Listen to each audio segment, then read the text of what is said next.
যদি ভালো কাজ করে যায় অবশ্যই তাদের আল্লাহ সুবহানাহু ওয়া তাআলা প্রতিদান দিবেন। আপনি চাইলে আপনার মাতা পিতার জন্য, আপনার ফুফুর জন্য, আপনার আত্মীয় স্বজনের জন্য দান করতে পারেন মসজিদে, কোনো অসুবিধা নেই। আল্লাহ সুবহানাহু ওয়া তাআলা তাদের কাছে, তাদের নিকটে সওয়াব পৌঁছায় দিবেন।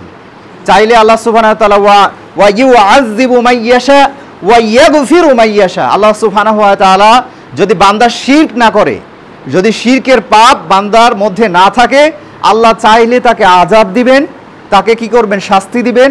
আল্লাহ চাইলে ওয়াইয়াগফিরু মান ইয়াশা, আল্লাহ চাইলে যে কাউকে ক্ষমা করে দিবেন, মাফ করে দিবেন।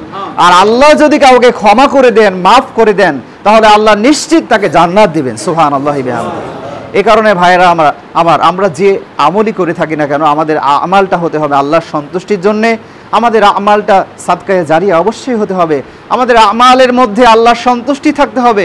আমাদের আমালের মধ্যে নিয়াত থাকতে হবে, সলিহ নিয়াত থাকতে হবে। আমাদের নেক উদ্দেশ্য থাকতে হবে যে আমরা কি আমাল করছি এবং কার উদ্দেশ্যে করছি। এই আমাল করলে কে খুশি হবে? আমার রব যে আমাকে সৃষ্টি করেছেন, আমাকে 2 টাকা দেওয়ার সামর্থ্য দিচ্ছেন, আমি দিচ্ছি, আমাকে দেওয়াচ্ছে, অবশ্যই আল্লাহ সুবহানাহু ওয়া তাআলা মৃত্যুর পরে আমাকে প্রতিদান দিবেন, এই ইয়াকিন রাখতে হবে, এই বিশ্বাস রাখতে হবে। তাহলে অবশ্যই আপনি এইখান থেকে মুক্তি পাবেন, অর্থাৎ পরকালীন জীবনের প্রথম যে আখিরাতের প্রথম যে মঞ্জিল কবর, এই কবর থেকে আপনি মুক্তি পেতে পারেন। অন্যথায় কবরের পরবর্তীতে কিয়ামা রয়েছে, অর্থাৎ বিচার দিবস রয়েছে। এই বিচার দিবসে যদি আল্লাহ আপনাকে পাকড়াও করেন, আপনার ধন সম্পদ সম্পর্কে, আপনার মাল সম্পর্কে, আপনার যত ধরনের ক্ষমতা আছে, ক্ষমতা সম্পর্কে যদি আল্লাহ সুবহানাহু ওয়া তাআলা জিজ্ঞাসাবাদ করে, আপনি আল্লাহ সুবহানাহু ওয়া তাআলার কাঠ গড়ায় দাঁড়িয়ে আল্লাহ সুবহানাহু ওয়া তাআলার কাছে জবাব দিতে পারবেন না। আল্লাহ বলবে, বান্দা তোমাকে আমি হাজার হাজার সম্পদ, লক্ষ লক্ষ কোটি টাকা দিয়েছি, অগণিত সম্পদ দিয়েছি, অগণিত সন্তান দিয়েছি, তোমাকে ক্ষমতা দিয়েছি, বান্দা তুমি আমার রাস্তাতে কতটুকু ব্যয় করেছো, কতটুকু তুমি চেষ্টা করেছো ব্যয় করার? আপনি কোনো জবাব দিতে পারবেন? কোনো জবাব দিতে পারবেন আল্লাহ সুবহানাহু ওয়া তাআলার কাছে? আপনি বলবেন লা আদরি, আমি জানি না, লা আদরি, আমি কিছুই জানি, আপনি বলবেন। কিন্তু সেই দিন সাহায্যকারী আল্লাহ ব্যতীত কেউ নেই। আল্লাহ ব্যতীত আপনার আপন কেউ হবে না সেদিন। সম্মানিত উপস্থিতি, দেখুন এরপরে হাদিসের আরেকটি রিওয়ায়াত হচ্ছে আও ইলমিন ইউনতাফাউ বিহি, এমন এলেম যে এলেমটা নিজেকে উপকৃত করে এবং জাতিকে উপকৃত করে। আপনার সন্তান অথবা আপনি নিজে আজকে যদি দ্বীনের কাজ করেন, দাওয়াতি কাজ করেন, কোরআন সুন্নাহর জ্ঞান অর্জন করেন, আল্লাহর রাস্তাতে যদি একনিষ্ঠভাবে আল্লাহর দাওয়া দেন, তাহলে যত মানুষ আপনার কথা শুনে ইসলামের মধ্যে আসবে, যত মানুষ আপনার কথা শুনে সালাত আদায় করবে, যত মানুষ আপনার কথা শুনে সিয়াম পালন করবে, যত মানুষ আপনার কথা শুনে যদি যাকাত ফরজ হয়ে যায় যাকাত দিবে, হাজ যদি ফরজ হয়ে যায় হাজ করবে, সমস্ত সওয়াব আল্লাহ সুবহানাহু ওয়া তাআলা এই ব্যক্তির আমলনামায় দিয়ে দিবে। যে ব্যক্তি কি করেছে, নিজে জ্ঞান অর্জন করেছে, নিজে উপকৃত হয়েছে এবং জাতিকে উপকৃত করেছে, জাতিকে কল্যাণের দিকে ডেকেছে, এই ব্যক্তিকে। সুবহানাল্লাহি বিহামদিহি।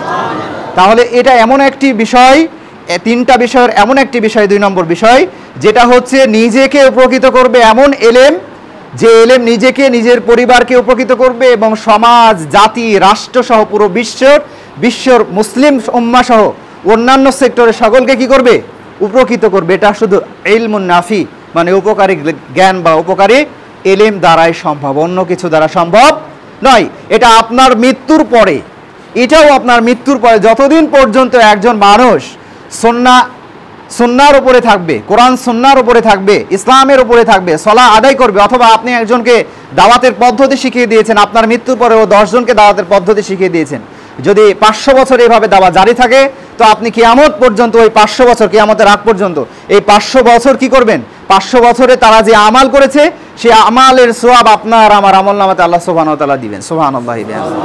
এবং আরেকটি বলা হয়েছে ওয়ালাদিন সালিহিন ইয়াদউ লাহু, এমন সন্তান, সৎ সন্তান, নেককার সন্তান, আল্লাহভীরু সন্তান, তাকওয়াশীল সন্তান, যে সন্তান আল্লাহর কথা স্মরণ করে দেয় তার পরিবারকে, যে সন্তান আল্লাহর দিকে অভিমুখী হয়, যে সন্তান মানুষকে আল্লাহর দিকে একনিষ্ঠভাবে আহ্বান করে, যে সন্তান দান সাদাকা থেকে শুরু করে ইসলামের মৌলিক যে 5টি স্তম্ভ রয়েছে, এই 5টি স্তম্ভের মধ্যে তার জীবনকে সীমাবদ্ধ রাখে এবং মৌলিক যত বিষয় রয়েছে সমস্ত বিষয়গুলো সে নিজের জীবনে বাস্তবায়ন করে, এবং এই সন্তান যদি তার পিতার জন্য দোয়া করে, যদি বলে যে ইয়া রব, ইয়া প্রতিপালক, হে আমার আল্লাহ, হে সৃষ্টিকর্তা, তুমি আমার পিতা এবং মাতাকে ক্ষমা করে জান্নাত নসিব করো, এই দোয়া যখন করবে, যখন এই দোয়া তার সন্তান করবে, যে ব্যক্তি মৃত্যুবরণ করেছে, আমি অথবা আপনার সন্তান, নেককার সন্তান, যদি এই দোয়া আমার আপনার জন্য করে,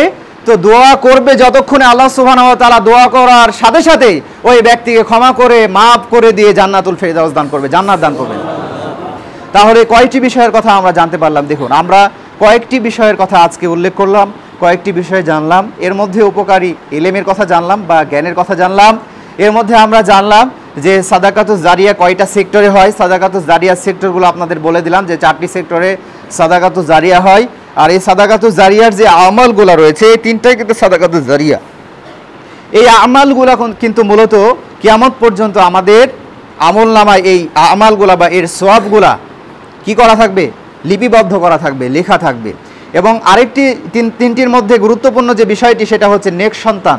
যে নেক সন্তান আপনার এবং আমার নাজাতের ওসিলা হতে পারে, আপনার এবং আমার মুক্তির পথ হতে পারে আমার আপনার সন্তান। যদি আপনি আপনার সন্তানকে তওহীদের শিক্ষায় শিক্ষিত করেন, যদি আপনি আপনার সন্তানকে ইসলামের বাইরে যে শিক্ষাগুলো রয়েছে, ইহুদি খ্রিস্টানের শিক্ষা, এগুলা প্রয়োজন হিসেবে না নিয়ে যতটুকু প্রয়োজন ততটুকু শিক্ষা দিয়ে যদি আপনি ইলমুন নাফি শিক্ষা দেন, উপকারী ইলম শিক্ষা দেন, কোরআন এবং সুন্নাহর শিক্ষা দেন, আপনার সন্তানই আপনার একটি ইবাদতে পরিণত হবে আপনার মৃত্যুর পরে ইনশাআল্লাহুল আজিজ। এবং আপনাকে চেষ্টা করতে হবে সার্বিকভাবে আপনার জীবনের সর্বোচ্চটুকু দিয়ে হলেও আপনাকে আল্লাহ সুবহানাহু ওয়া তাআলা যতটুকু দিয়েছে, যতটুকু আপনাকে আল্লাহ সুবহানাহু ওয়া তাআলা সম্পদ দিয়েছে, যতটুকু আল্লাহ সুবহানাহু ওয়া তাআলা আপনাকে মাল দিয়েছে, আল্লাহ সুবহানাহু ওয়া তাআলা যতটুকু গনিমত আপনাকে দিয়েছে আল্লাহর পক্ষ থেকে, ততটুকু থেকে আপনাকে ব্যয় করতে হবে। 2 টাকা, 5 টাকা, 10 টাকা, 100 টাকা, 500 টাকা, 1000 টাকা পর্যন্ত আপনাকে কি করতে হবে? আল্লাহর রাস্তাতে ব্যয় করতে হবে। এটা আল্লাহর আয়া, এটা আল্লাহর নিদর্শন, এটা আল্লাহরই কথা। যেখানে আমি শুরুতেই বলেছি ওয়া মিম্মা রাযাকনাহুম ইউনফিকুন, এবং তোমাদেরকে যা দেয়া হয়েছে বা তাদেরকে যা দেয়া হয়েছে তা থেকে তারা কি করে? দান করে। এটা হচ্ছে মুমিনের বৈশিষ্ট্য। আমরা যদি ইমানদার না হই তাহলে আমাদের বৈশিষ্ট্য এটা না। এবং আমি আরেকটি আয়াতে বলেছি যে মসজিদ তো তারাই নির্মাণ করে, সূরা তাওবা 18 নম্বর আয়াত, যারা আল্লাহ এবং কি পরকালের উপরে বিশ্বাসী, তারাই কি করে? মসজিদ নির্মাণ করে। এই কারণে আপনাদের উপরে আকুল আবেদন, আপনারা এই নতুন মসজিদ, এই নতুন জুমা আজকে থেকে যে শুরু হলো, চেষ্টা করবেন এই সাদাকাতুজ জারিয়ার আমালগুলা আপনাদের নিজেদের জীবনে বাস্তবায়ন করা। কারণ মৃত্যুর পরে আপনি চাইলে পারবেন না, কারণ আপনার পরিবার থেকে আপনার সন্তান, আপনার আত্মীয় স্বজন আপনার জন্য দান নাও করতে পারে। কিন্তু আপনি যদি আখিরাতের পাথেও নিজেই কি করেন? আখিরাতের পাথেও নিজেই যদি সংগ্রহ করেন, তাহলে এর থেকে ভালো বেনিফিট কি আর হতে পারে ভাই? এর থেকে ভালো বেনিফিট কিন্তু আর হতে পারে না যে আপনি আপনার নিজের উপার্জিত মাল দিয়েই আল্লাহ সুবহানাহু ওয়া তাআলার যে নিয়ামা বা আল্লাহ সুবহানাহু ওয়া তাআলা তৈরিকৃত যে আবাসস্থল, সুখের স্থান, পরম সুখের স্থান, যেখানে মানুষের কোনো সময় শেষ হবে না, মানুষের ওইখানে কোনো মৃত্যু হবে না, মানুষ কখনো এখানে কি থাকবে না? অসুস্থ থাকবে না, মানুষের সেবিকার কোনো অভাব হবে না, খাবারের কোনো অভাব হবে না, মানুষ এখানে আরামে জীবনযাপন করবে। সেই পরম সুখের আবাসস্থলের কথা চিন্তা করে দেখুন, জান্নাত। এই জান্নাত যদি আমরা পেয়ে যাই, আমি আপনি শুধু মাথার মধ্যে একটি জিনিস আমাদের ঘুরে, দুনিয়া দুনিয়া দুনিয়া। আমার টাকা আছে, আমার আরও টাকা লাগবে, আমার সম্পদ আছে, আমার আরও সম্পদ লাগবে, আমার সন্তান আছে, আমার আরও সন্তান লাগবে। তবে সন্তানের বিষয়টা আলাদা এখন। তো এই যে লোভ আমাদেরকে গ্রাস করে ফেলেছে, এই সংক্রান্ত বিষয়ে আল্লাহ সুবহানাহু ওয়া তাআলা বলছেন সূরা তাকাসুরের মধ্যে, আল্লাহ সুবহানাহু ওয়া তাআলা বলছেন আলহাকুমুত তাকাসুর, সম্পদের প্রতিযোগিতা তোমাদেরকে গাফেল করে দিয়েছে। এবং কতক্ষণ পর্যন্ত করবে? আল্লাহ সুবহানাহু ওয়া তাআলা বলছেন ততক্ষণ পর্যন্ত করবে হাত্তা যুরতুমুল মাকাবির, যতক্ষণ না তোমরা কবরে উপনীত হও। যখন তোমরা কবরে উপনীত হবে, যখন তোমাদেরকে সুন্দরভাবে যেভাবে দাফন করা হয় দাফন করা হবে, যখন তোমাদেরকে কবরের ওই ভয়ানক জায়গাতে যখন তোমাকে রেখে বাঁশের মাচা তৈরি করে তারপরে তার উপরে মাটি দিয়ে যখন তোমাকে অন্ধকার কবরে রেখে আসা হবে, তখন তোমার জীবনের যত লোভ ছিল, লালসা ছিল, তোমার জীবনে যত চাওয়া পাওয়া ছিল, তোমার জীবনে যত শাহওয়াত ছিল, তোমার জীবনে যত ধরনের খায়েশাত ছিল তোমার সমস্ত খায়েশাত বরবাদ হয়ে যাবে, নিশ্চিহ্ন হয়ে যাবে, বিলীন হয়ে যাবে। তোমার কোনো অস্তিত্ব থাকবে না, তোমার কোনো আশা থাকবে না, তোমার কোনো নিরাশা থাকবে না। তোমার চাওয়া পাওয়ার এই যে বিলাসিতা, এই বিলাসিতা কি হবে না, থাকবে না। আপনি চাইলেও আর সেখান থেকে ফিরে আসতে পারবে না। মৃত্যুর পরে আমি আপনি বা জাহান্নামীদের কথা বলা হয়েছে এখানে, মৃত্যুর পরে, যে মৃত্যুর পরে যারা জাহান্নামে যাবে বা আল্লাহ সুবহানাহু ওয়া তাআলা যখন তাদের কবরে আযাব বা শাস্তি দিবেন, তারা বলবে ক্বালা রব্বি ইরজিউন, তারা বলবে হে রব আমাদেরকে আবার দুনিয়াতে প্রেরণ করুন। কিন্তু আল্লাহ সুবহানাহু ওয়া তাআলা কি আমাদেরকে আবার প্রেরণ করবেন? দেখুন বাস্তব চিত্র কিন্তু আমরা দেখতে পাচ্ছি যে যারা মৃত্যুবরণ করেছে তারা আর ফিরে আসে না। যারা মৃত্যুবরণ করেছে তাদেরকে খোঁজ খবর নেয় না। যারা মৃত্যুবরণ করে তাদের পরিবারও তাদের কবরের কাছে গিয়ে দোয়া করে না। কি অবস্থাটা হবে আমার আপনার চিন্তা করুন।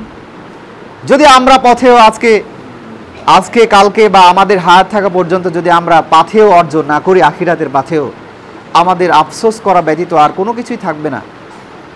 আমরা আল্লাহর আযাবে পরিণত হয়ে যাবে যদি আমাদের মাল সম্পর্কে আল্লাহ সুবহানাহু ওয়া তাআলা জিজ্ঞাসা করে। তাই সম্মানিত উপস্থিতি, আপনাদের জন্য আকুল আহ্বান, আপনারা নিজ নিজ জায়গা থেকে যতটুকু পারবেন এই মসজিদকে সহযোগিতা করবেন। মসজিদের অনেক কার্যক্রম বাকি আছে।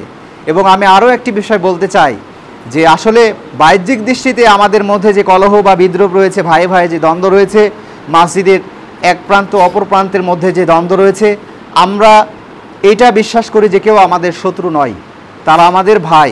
হয়তো তাদেরকে আল্লাহ সুবহানাহু ওয়া তাআলা এই বুঝটা দেয়নি, তারা হয়তো যে কোনো কারণে আমাদের সাথে আসছে না, সম্পৃক্ত হচ্ছে না, কিন্তু আমরা তাদের সাথে কি করব না, কোনো দ্বন্দ্ব বা ফ্যাসাদ বা হিংসা বিদ্বেষ তাদের সাথে আমরা রাখবো না।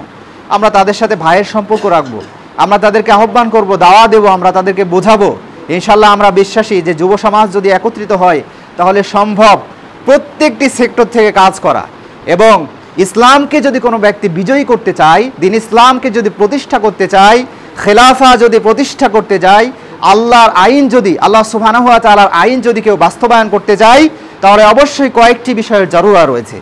এর মধ্যে